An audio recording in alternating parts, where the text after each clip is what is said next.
So it's equal quantities of yogurt. Stop it. And self-raising flour. Oh, and a teaspoon of baking powder and a teaspoon of salt. And then just mix it. Mixy, Yeah. mixy, mixy. We're going to have garlic bread, so I'm going to make some garlic butter. You really do want 3 cloves of garlic with this little bit of butter. I really do, John. For you. I'd like some parsley as well. Okay. So that you don't smell of garlic when you eat it, you mean? You want to put the flour on the bench? Thank you. A good amount of flour on the bench? Yeah, it will need a good amount of flour.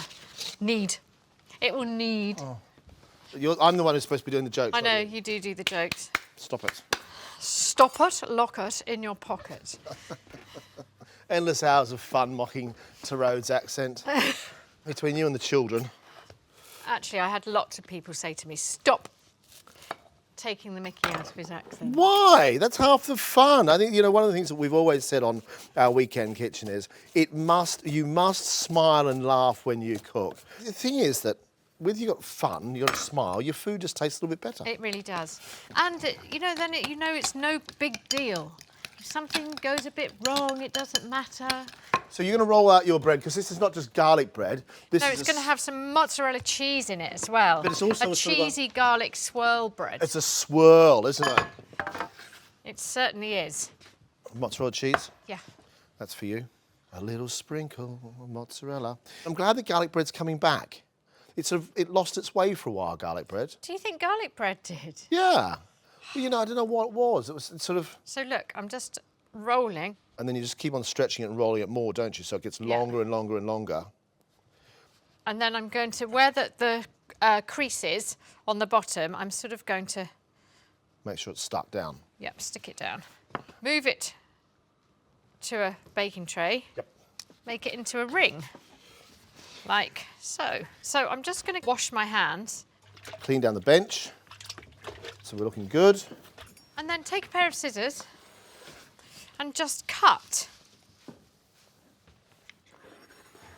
Sort of quite through the bread on an angle. I'm just pulling these different ways. Yep. It will sort of go back together. But there's our bread ring, ready to bake. Ready to go in the oven. Ready to go in the oven. So whilst we now have our garlic bread ready to go, we're going to make a lasagna, and it's also only going to take 25 minutes to cook. So they can both go in together. That's the whole idea. We're not going to use beef mince, we're going to use vegan mince, because the mince is already cooked, which makes it a lot quicker.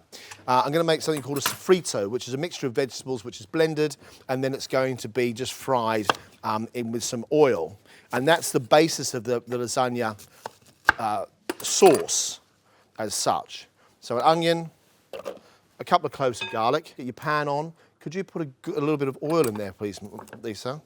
Yep. Some celery, a good stick of celery, a carrot goes in. So right. Now, take this and you blend it.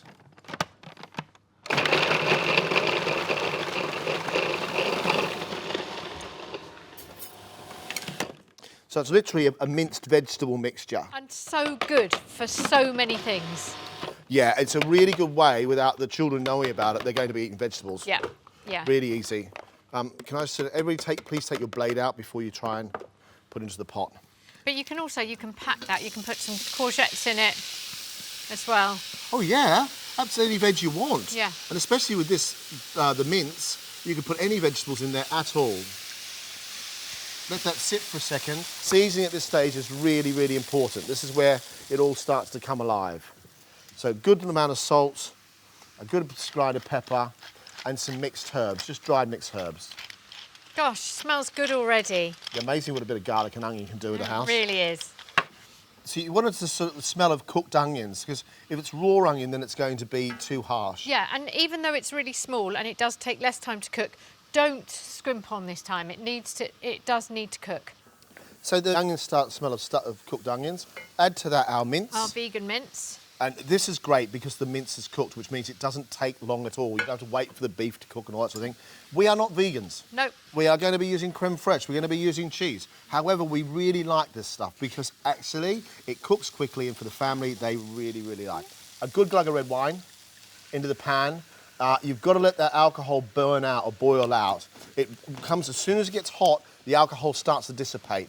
So there's only a splash of alcohol in there, not much at all.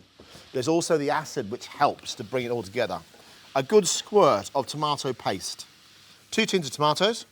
I have to tell you, the reason that this recipe came about is that one of John's favourite things is a lasagna, but he suddenly decides sort of at 12 o'clock, midday, you'd go, I really fancy lasagna. And of course, he wants to have it for lunch really fast.